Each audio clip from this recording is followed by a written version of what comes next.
Mon cher François, tu as la parole. Écoute, je remercie messieurs en motif, grade et qualité. Oui, moi aussi.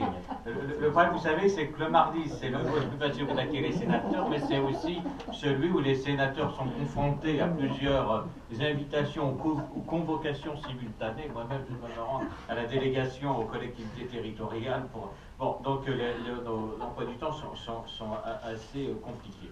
Il me tenait à cœur d'être avec vous à différents titres.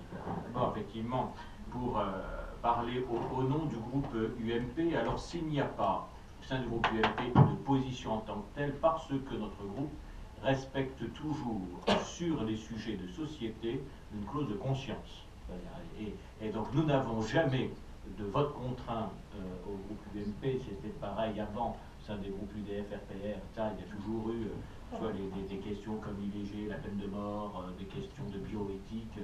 Il n'y a jamais de vote bloqué, et ça fait partie des sujets qui a une liberté de conscience. Je peux, pour en avoir largement parlé avec eux, parler au nom d'une nette majorité au sein de ces deux groupes, également des deux présidents que sont Christian Jacob et Jean-Claude Godin, et qui sont sur cette ligne qui a été parfaitement mise en œuvre par Bruno Le Maire lorsqu'il était ministre de l'Agriculture.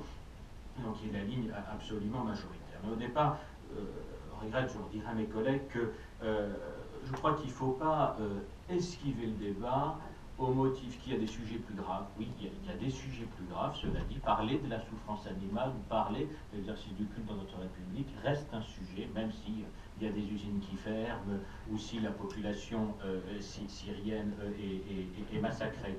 De la même façon, on ne peut pas forcément tout justifier au nom de la tradition. Il y a des traditions il y a débat sur la tauromachie. L'immense paradoxe, c'est que j'ai des collègues députés UMP qui défendent la tauromachie en combattant la cause animale, l'abattage rituel. Donc je pourrais venir sur les motivations, mais il y a des traditions qu'il faut parfois réformer. Il y a des traditions qui ont pu paraître barbares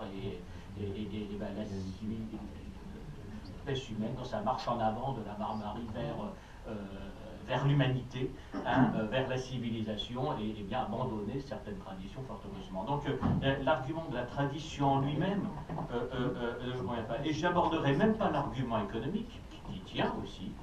C'est-à-dire que si il n'y a plus d'abattage rituel ici, il y en aura ailleurs. Alors ça voudra dire qu'on transfère une partie de la valeur ajoutée, ce qu'on fait déjà des bancs en Bretagne pour les cochons qu'on va abattre à l'autre bout de l'Europe, ou alors c'est même nos animaux d'élevage, notre filière qui sera compromise. Mais je ne vais même pas aborder cette question, elle existe, elle importe, mais parce que lorsque se posent des questions éthiques, je veux dire, ça prime sur les considérations économiques. Donc je m'en tiendrai simplement aux questions éthiques. Et on a deux questions qui ont effectivement celui de la souffrance animale et celui de la liberté de l'exercice du culte. Alors, sur la souffrance animale, je n'en suis pas un spécialiste, vous l'êtes bien davantage, et c'est vrai que, en tout cas en ayant même assisté, puisque dans ma commune, j'ai même cette année monté un abattoir temporaire pour la fête de l'Aïd El-Kébir, et que, enfant, assisté à l'exécution du cochon dans la cour, quand même, il me paraît que l'abattage rituel auquel j'ai assisté est infiniment moins barbare que celui auquel j'ai pu assister enfant sur d'autres animaux, et que par ailleurs, il me semble que, je fais tout petit devant le professeur, mais enfin que lorsqu'on provoque une hémorragie par une coupure nette, on se vide très vite de son sang, on ne souffre pas, et bien moins que d'atteinte à l'intégrité de son corps. Donc, que par contre, pour moi qui me suis très souvent intéressé aux questions de la condition animale, c'est souvent les conditions d'élevage, plus encore les conditions de transport, qui aujourd'hui, emblématiques et méritent dire qu'on apporte effectivement des corrections. Après se pose, et c'est ce qui est beaucoup plus fondamental et qui touche au non-dit sur ces questions. Donc il y a du non-dit qui est largement évoqué sur la position notre collègue, c'est un très centriste à l'origine de cette proposition, veut dire que dans tous les groupes, y compris, n'est pas au sein du groupe UMP, où il y a parfois, quand ce sont des élus du Sud-Ouest qui sont dans une relation conflictuelle, non pas avec le judaïsme, mais davantage avec l'islam, qui parfois est liée à des questions historiques pour les rapatriés, qui parfois est plus liée à des sujets d'actualité, je veux dire, pour des raisons d'actualité internationale, en raison aussi de l'excès de certains musulmans, même en France. Je veux dire, il y a quand même un sentiment islamophobe qui monte en puissance et qui fait que lorsqu'on ne veut pas dire les choses, je veux dire, on utilise des biais. En fait, ce qui a été fait dans les années 30, on va l'exposer déjà en Suisse ou ailleurs, bon, et aujourd'hui on retrouve en fait ces mêmes démarches politiques dont les auteurs ne mesurent pas forcément les effets collatéraux.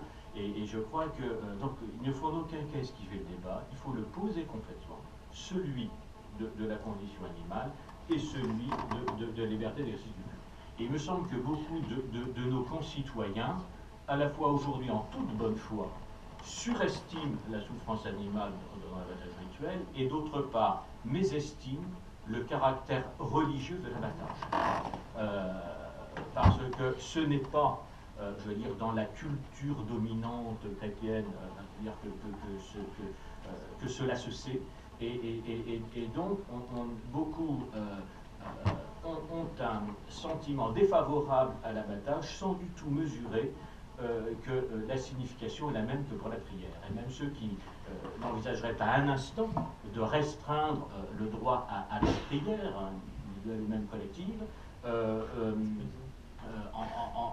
en fait, ne mesurent pas le sens religieux profond de l'abattage rituel. Donc il y a un travail de pédagogie à faire, à la fois sur la question de la souffrance animale et en même temps sur le caractère religieux et donc parfaitement légitime dans une république consacrée la liberté religieuse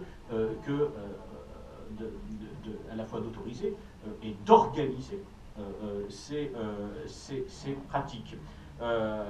Donc vraiment, ça mérite débat. Moi, je ne le fuis pas et je sais qu'il est difficile et de plus en plus difficile. Alors bien sûr, il faut non pas interdire, mais bien sûr pérenniser l'abattage rituel, l'organiser le plus à proximité possible. Alors ça, c'est une autre question qui est économique sur la disparition, la concentration de certains abattoirs, la délocalisation des abattoirs. C'est quand on ne peut plus dans notre département commun.